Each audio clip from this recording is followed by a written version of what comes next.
You're listening to the Who is Christine Anyway podcast season 2. Today's guest is award-nominated actor and musician Brandon Wheeler. Enjoy. Kids are assholes, man. Listen, I was a kid and I was an asshole. And I've had 4 daughters and I love my children. They are incredible people. But my God, they're just as big of an asshole as I am. They challenge me and in the best way. And it's almost like it's the same way. I almost have to have a partner who's just as big of an asshole as me because I need someone who's going to like challenge that. Otherwise, I'm just kind of the perpetual asshole. Yeah. Wow, this assholes. is really not turning out as a means to market myself. Like, who's that asshole? Actually, you can. That's a good marketing. Yeah. Think about it. Howard Stern did it. I know. I wouldn't have ever, I love him. I love his radio show. And I have never listened to it and said he's an asshole. I'm thinking he's assertive. I get that a lot too. I get that I'm told that I'm intimidating a lot. I get that too, yeah. And I think it's people that don't understand people like him that think that he's an asshole. Because he just says what he says. Yeah. Yeah. And honestly, it's so funny. I love dark humor. And I listen to I am so over your time right now, but I listen to his shows and I love the jokes he makes. I love the jabs. I love the pokes. I love the wit. And I love the fact that he asks and says the things that, we're all going to say when we're off air anyway. So Why can't he just say it on air? And I think a lot of people don't like that. I like it personally. I grew up listening to him. Same way. So, he's on Sirius XM with 2 channels, and I'm all for it. Like, I love Howard Stern, which my grandmother absolutely. She used to hate him, but she's kind of like, well, it's not so bad.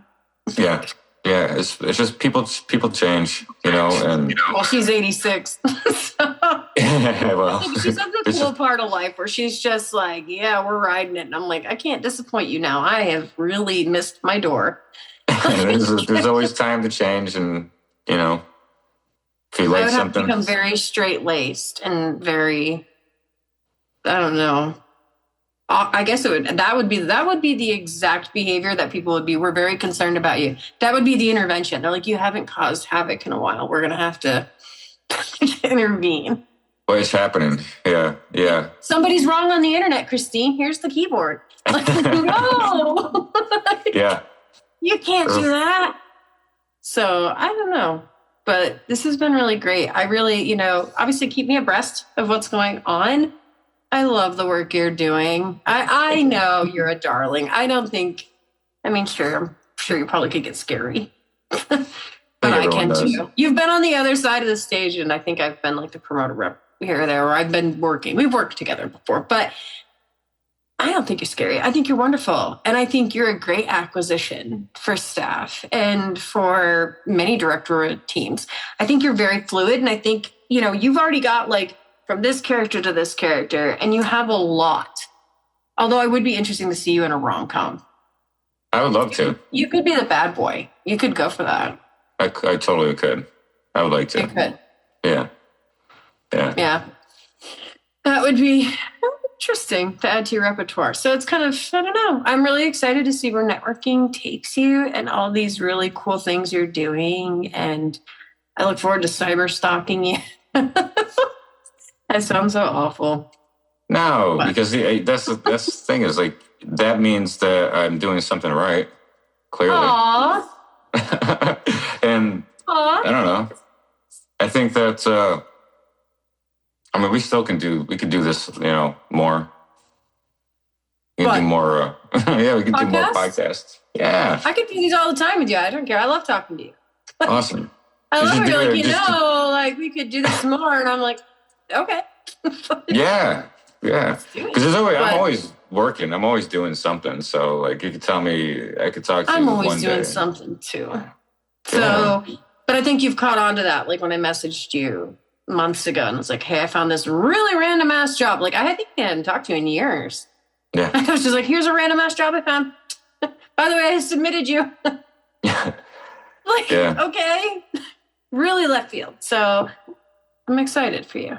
You're going to do great things. And I really, did you ever get a Sammy up in Syracuse? No. That's a fucking shame. And I'm not surprised. I'm not surprised either. But you know what? Me either. I sleep wonderful at night. You don't have to think of a thank you speech. Yeah, although we've already got written it out, like, what the fuck is this shit?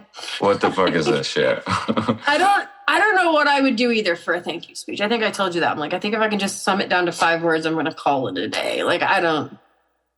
Yeah. Thank you. You know, Snoop Dogg's speech, though, lives rent free in my head. I love it. I'd like to thank me. Yeah, you should. The day will happen when I have to give a speech, and that will be the speech that comes out of me. Even though, you know, it's so pretentious. I love it. I would love to say that. I just don't know if I have enough balls to say it on stage, but I would love to say it because, you know, you have honestly, to be willing to take a little I don't want to say take bad PR. I think PR is great because when you say something like that and people have to actually question why you said something like that, it's actually marketing too.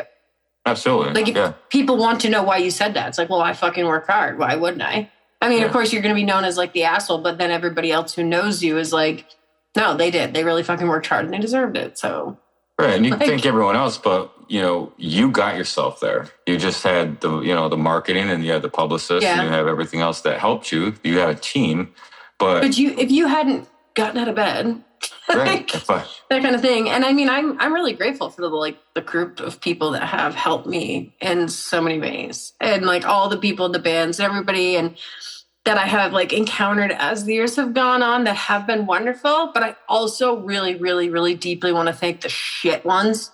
Yeah. Because I'm just like, wow, okay, if they haven't taught me what not to do, then they taught me what I am not going to do. It'd be nice to have a list. Like, I like to think everyone that didn't believe in me, we're going to start off with here. Michael Clark. Alphabetically. We're going to go down to Tim Neal. We're going to Scott. And you're going to be like the Grinch reading the fucking phone book. Everyone's like, Ebenezer, who? Like down the whole book. Like, if you could just go up with like something that thick and just be like, I'd like to think of the people who have not done me any favors and just flood the book. Oh. Yeah, because all year I thank everyone. You know what I mean? It's like fucking Valentine's Day. You get one day to appreciate someone, you know, but you should appreciate everyone every day. You know, every day I talk to someone saying, you know, I think you're cool. It's a Hallmark holiday. I mean, I love love. Like I am that hopeless romantic type. Like I am just stupid. I'm smart until I'm in love. Then I'm an absolute idiot. So it's kind of one of those things where it's easy to get caught overthinking into that stuff. But you're right. Like bring home flowers on a consistency or every so often, or don't forget that person is still at that, you know, situation or we're in that place with you. And like, that's just, but I'm just that incurable romantic type where it's like, first of all, though rose petals, though, that does nothing for me. Why would you put red rose petals on a white bed? That's going to fuck up the sheets. Like, I don't know, maybe it's because I've had to do enough laundry that I'm like, that's going to stain. And it's going to leave a mess everywhere. We're going to do it on the floor because I'm not fucking up my bed. Yeah. Fuck that. It's just one of those things. Let's get the rainbow out. Start rainbowing that. R.I.P. Billy Mays. I could really use some OxyClean. So it's just one of those things where, I mean, I get it. And I completely agree. You should appreciate everybody, whoever's there when they are. But like that incurable romance part, I can understand that. But it's such a sad society to think that we need to focalize it on one day. Mm-hmm. Why are you not doing it in the summer? Why are you not doing, you know, dinner in the summer? Why are you not surprising them with a dress and telling them to go out or telling them what to do? Like, yeah. Because I know why? Because sometimes people are ungrateful and they don't see it. You can do it all year round and people are just like, you know. I really strongly think everybody is different with different partners. Absolutely. Like, I think I've been amazing to some people and I've gotten treated like shit. But I've also been an absolute goddamn fucking nightmare. And I admit that. Like, I have been an absolute plague. And I mean, I understand that. And it's like absolute toxicity to be able to be in a situation where it's like, okay, this is clearly incompatible. I'm clearly detrimental. And I am not letting go. Mm-hmm. And it is unhealthy as fuck. But it is a pattern that if you can recognize it and you can recognize when to let go of a person, a place, or a thing, you know, before it goes down, especially like with those people. But I don't know, especially as you get older and you start working through abandonment and trauma issues. Mm-hmm. You know, it's one of those things where it's like, I have abandonment issues. I don't want somebody to ever feel abandoned because I was abandoned. So it's kind of one of those things where I used to hold on too long. Sometimes I do now. Sometimes I don't. Like, it could be in friendships, relationships, whatever. But man, I've been an absolute shit to some people. And like right now, my exes are checking their books going, is it me? But it's one of those things where I'm like, I'll let y'all sort that out. But there's been people too that I've been wonderful to that have been absolutely terrible for me. It just doesn't work mentally. It just doesn't. Yeah. That's why, like, for me, I think I'm on the same page on that situation with you.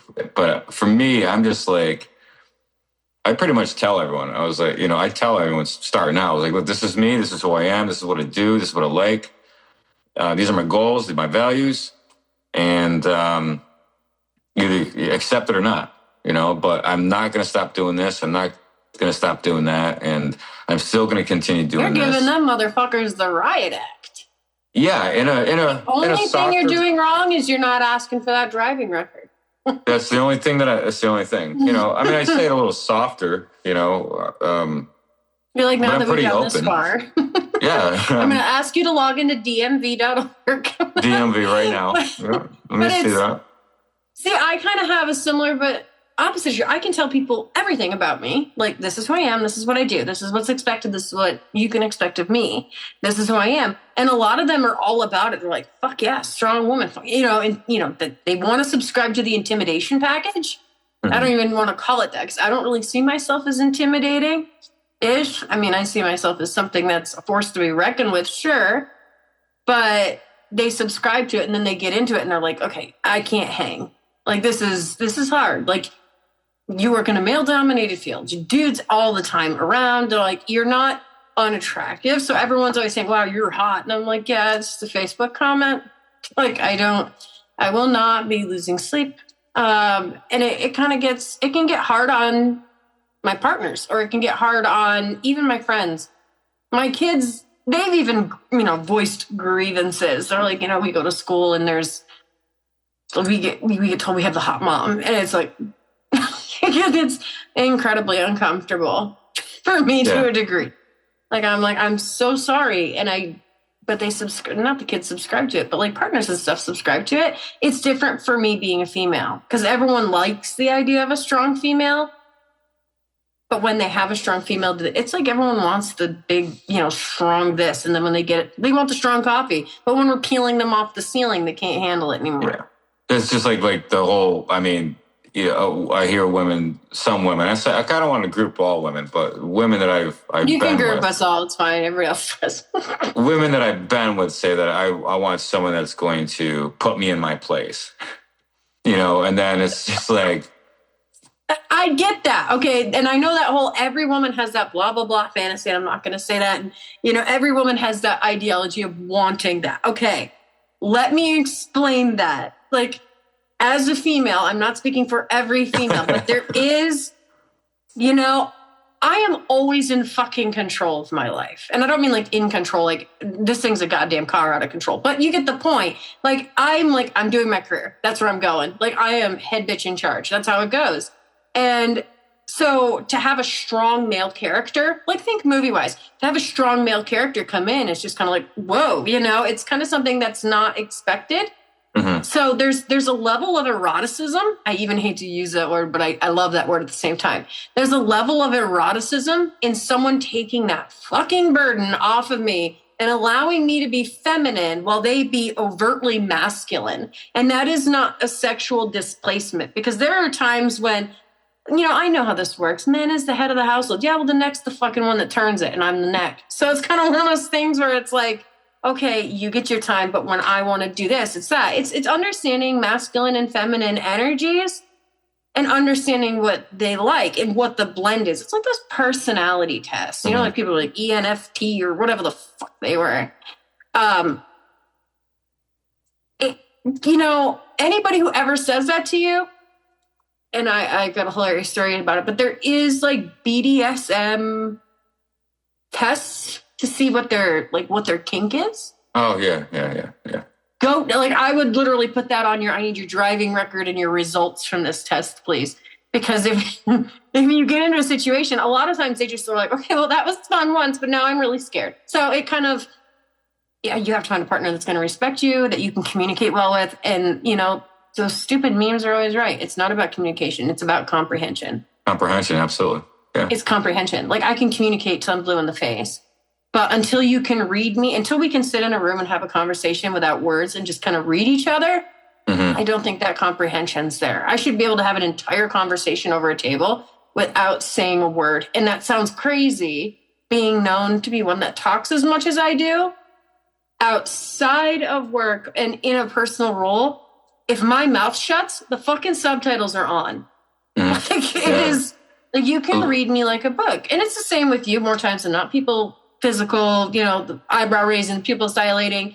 Like, I really encourage everybody to, there was a show called Lie to Me. Do you remember that?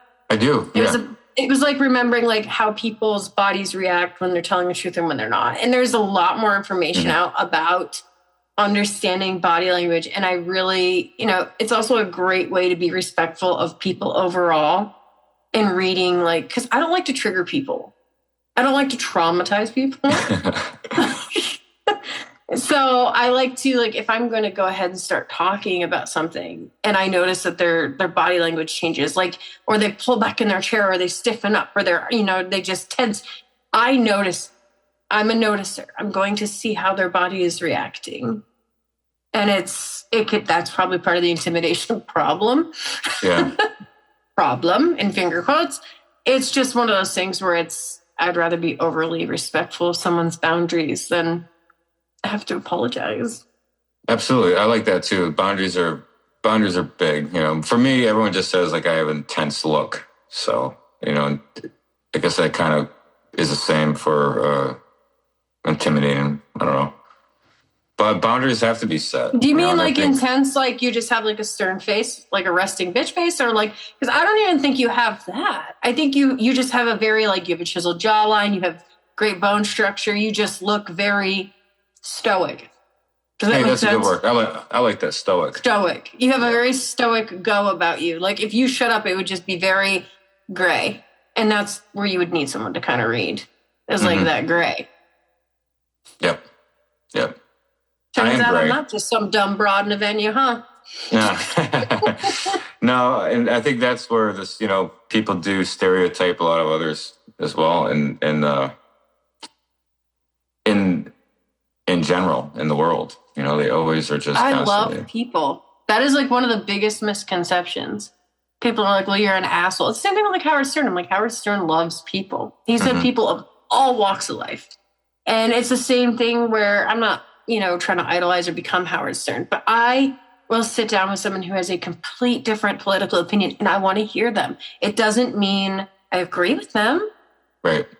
But I do want to hear their thought process and or their emotional process. Like, I'm really big on words, like I don't want to say like demisexuality, but like the fact that like it's really going to take you about 50% in the brain to get someone the rest of the way physically into that type of relationship. So I kind of, what's the other term? Like sapiosexual or something like that? I don't know. There's a couple other words. I'm usually really good with big words. This one I'm tripping on. But I think understanding people and being okay with someone being different, like, I don't need to have the same religious beliefs to be with someone. I don't need to have the same this. I don't need to have the same race, religion, hair color. I don't care. Like, it's kind of one of those things where it's just. Yeah, I think that's the issue, though. I mean, not what you're saying. I agree 100%. No, the fact that everyone's so like, it has to be this. Yeah. And I'm like, no, they don't. Everyone is too fucking worried about speaking and not listening. That's where the comprehension comes. 2 ears, 1 mouth. Yeah. Yeah, everyone just is so quick to talk. They just like, I want to tell you what I want and how I feel and what I think. And not really. But that's the part that gets me too. Like, I love sitting at tables of collective groups of people. I think there's so much to have from meetings of the minds. I love panels. Like, you'll see me at conventions. You'll see me at panels. You'll see me. I love being like convention panelists where it's like me and like 5 or 6 other people, and then we're just taking questions from the crowd. Like, I don't care who the hell's in the crowd. I want to hear what they have to say. I want to hear how they want to say it. And I really want to understand how they do it. Because I mean, realistically, everything in this world is spherical. Like whether it's a thought process, a belief system, or anything, there's every other which way to go about doing something. Like whatever you can't go over, you can go under or around or to the side or through. You know, there's ways about everything. Every person is flexible. And I really believe that when you get the right mix of people, personalities, intelligence, you know, open-mindedness, you really can come up with some of the best ideologies. And age and gender and ethnicity and religion and political stance really does not play a role in any of that, because that is all just social constructs that are bullshit. Mm-hmm. Absolutely. Absolutely. That was just like a agree. total soapbox rant there. And I am 30 minutes over your time and I'm just chatting away. Oh, it's okay. I do got to go, but I thank you for, you know, having me be a part of your show. It's, oh God, awesome. My pleasure. Yeah. Thank you for coming all the way to your phone. All the way to my phone. All the way to your phone, even though you're down where it's warm. Although you could have just invited me where it's warm. Yeah, I could do that. Yeah. Yeah. Next podcast we'll do it. Or maybe I'll lure you to upstate when it's not so cold. But I think you'll be afraid of it at some point. And, I actually have a really dope office space, like right on a river. In August, yeah. August we could do it. In August. No, that's like when we're starting to get cold again. You're going to want to come like mid-July. When the mosquitoes will carry you here. Yeah, that's true. The mosquitoes aren't that bad down here, which is nice. They don't, you know what's weird is they don't bite me at all. Really? They don't. They're a vampire. You can put me in a whole group of people and mosquitoes will just not touch me. I don't know. My grandmother says because they don't like rotten meat. Oh, man. And I'm like, that's rude, but probably right. I thought vampire was cooler, but rotten meat's vampire sounds badass. Yeah. So, all right. Well, thank you for coming. And I'm really excited for any projects you have coming up. Oh, yeah. Yeah, thank you. I'll be sharing stuff, you know. Big thanks to Brandon Wheeler for popping by today. We can't wait to catch up again soon. Visit www.whoischristineanyway.com for access to all the social media links and additional podcast episodes.